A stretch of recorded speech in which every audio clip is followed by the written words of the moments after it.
On tient à remercier Monsieur Pierre Génier et l'Académie des sciences d'Outre-mer de nous avoir permis d'organiser cette conférence ici. Cet endroit respire un peu l'histoire, cette histoire qu'on a en commun. Et l'intérêt de cette conférence, ça allait là-dessus, la préservation de cette mémoire commune. Je suis un archiviste congolais de la première heure, sorti de l'EMAD en 1975. Nous étions alors deux archivistes. L'ancien, c'était un service d'archives, pas une direction, donc sorti en 75, en 74 et moi-même en 75. Et c'est tous les deux que nous avons commencé à travailler. Quand nous avions commencé, il n'y avait pas d'implantation physique des archives, parce que c'est en 75 qu'on a fait un petit local, et que c'est là que tout s'enchaîne et que le travail s'est fait. Les archives aujourd'hui sont conservées, comme on dit, dans un piteux état. Et pour nous, tout simplement, c'est accompagner les ministères de la Culture du Congo, mais les ministères de la Culture en Afrique en général, pour qu'on puisse tout simplement apporter des réponses bien précises en termes de conservation, en termes de numérisation et en termes d'accessibilité, avec la création des sites et des serveurs dédiés à ce sujet. Au niveau le plus élevé, j'ai alerté les autorités congolaises. D'abord le ministre des Arts et de la Culture, qui est aujourd'hui le ministre des Affaires étrangères, puis le chef de l'État, et que j'ai eu une réaction extrêmement positive sur l'initiative qui était prise de vouloir numériser, de vouloir sauver matériellement ces archives. J'ai appris tout récemment que le CIFRAD avait connu un effondrement de ses locaux. C'est bien dommage, ce CIFRAD qui à l'époque avait accueilli la conférence de Brazzaville, comme nous le savons. Et il est d'autant plus urgent maintenant de faire quelque chose d'ailleurs après ceux qui ont rédigé le livre sur la France libre fut africaine et constaté il y a quelques années. Il y avait beaucoup de travail à accomplir. Il y a des milliers, comme on dit, de kilomètres, hein, donc on appelle ça des linéaires au niveau des archives. Mais là, on parle des archives écrites, mais il y a aussi des archives vidéo, il y a aussi des archives audio. Donc je dirais que c'est 1 million de documents à numériser, à archiver. Voilà ce qui est arrivé au CIFRAD, donc très récemment, en février, donc ce n'est pas la suite des guerres. C'est ce que nous avons vu avec Laurent Bidet d'AGS qui est dans la salle. Monsieur Tal donc, est venu nous solliciter pour l'accompagner au niveau essentiellement de l'expertise technique de la numérisation des documents d'archives de l'AEF.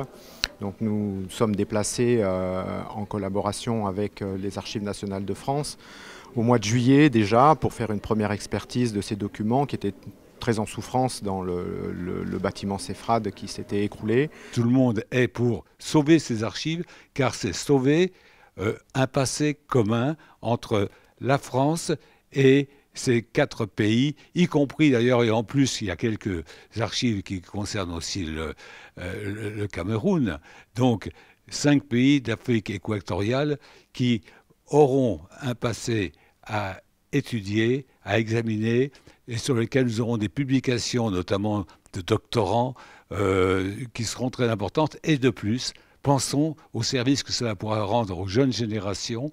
Je pense que si, à partir de ces archives mises en valeur à Brazzaville, on peut arriver à avoir des centres d'animation pour les jeunes qui viennent étudier un peu l'histoire africaine du 19e siècle et du 20e siècle, je crois que ça sera très important. La question des archives est fondamentale. En tant qu'historien, travaillant sur le continent africain, notamment les périodes de la colonisation, on a besoin de voir ce qui se fait concernant ce matériel, premièrement. Deuxièmement, le travail de Hassim Tal Boukambou, j'ai eu l'occasion de le voir sous d'autres formes, notamment les formes documentaires. Et pour faire de bons documentaires, donc pour vulgariser l'histoire, on a besoin de travailler les archives.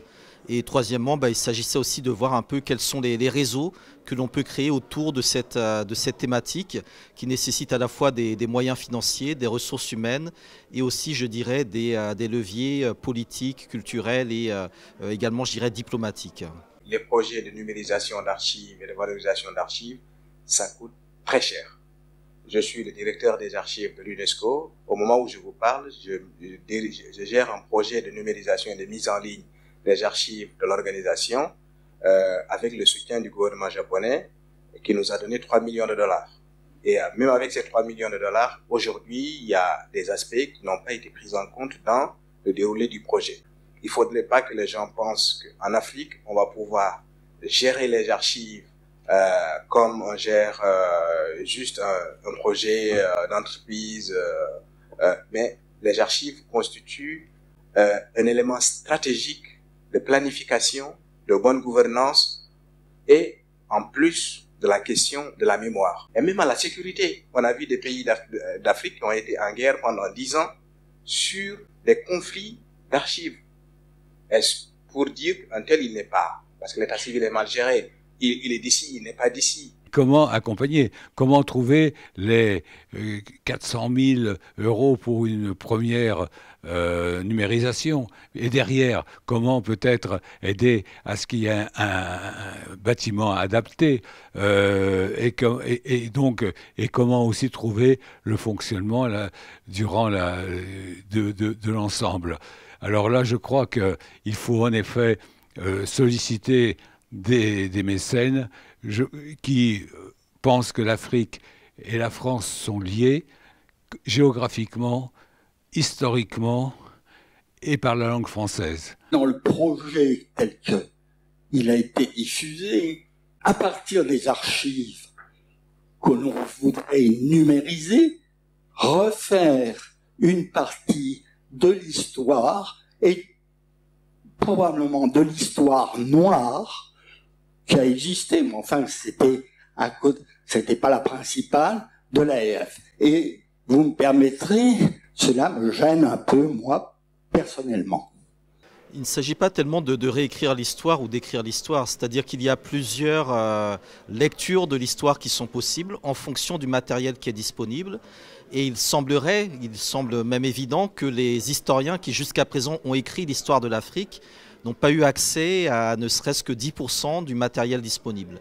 D'une part parce qu'il y a des archives effectivement de la période coloniale qui sont difficiles à trouver et à réunir, et d'autre part ça a été évoqué dans la fin de la conférence, dans le temps des questions. On a aussi tout ce qui relève des archives non coloniales, des sources orales et aussi des archives, on va dire, matérielles qui méritent justement d'être retravaillées et réintégrées dans l'historiographie, c'est-à-dire dans la manière dont on va écrire l'histoire de l'Afrique différemment que celle qu'elle a pu être écrite jusqu'à présent. Ce que nous faisons ici est à la fois inédit, mais surtout s'inscrit, c'est ça que je crois il faut retenir, s'inscrit dans une tradition franco-africaine de la conception de l'archive et de la conception professionnelle de l'archivistique. Voilà. Et je pense qu'au XXIe siècle, le front numérique devient une réponse à plusieurs enjeux. Il est important donc de faire une analyse et de voir que cette mémoire partagée, liée au travail extraordinaire qu'a mis en place M. Bakambu et toute son équipe, on ne peut que l'encourager, le souligner, et que ça va intéresser des générations de toutes les couleurs, des gens qui sont très férus d'histoire ou pas. En tout cas, ça appartient à la société, aux sociétés civiles, mais aussi c'est une question stratégique. Certaines choses vont sortir du secret défense, d'autres non. Mais en tout cas, pour mieux comprendre certaines données et certaines réalités de l'actualité, on est obligé de voir l'histoire pour mieux saisir la complexité. Une fois que les archives sont déclassifiées, les historiens, les archivistes, tout le monde peut les consulter. Mais aujourd'hui, c'est que rien que les archives qui existent, qui sont déclassifiées, ne sont pas consultables. Notre travail, c'est que les gens puissent d'abord s'approprier les archives déclassifiées. Pour tous les archives sensibles. Ça, c'est la première des choses. Posséder ses racines, c'est préparer l'avenir. Voilà pourquoi l'Académie des sciences d'outre-mer est très heureuse d'avoir accueilli aujourd'hui cette réunion sur les archives qui sont à Brazzaville et qui ont besoin, et à Pointe-Noire, et qui ont besoin qu'on les sauve et qu'on les numérise. Voilà, merci monsieur.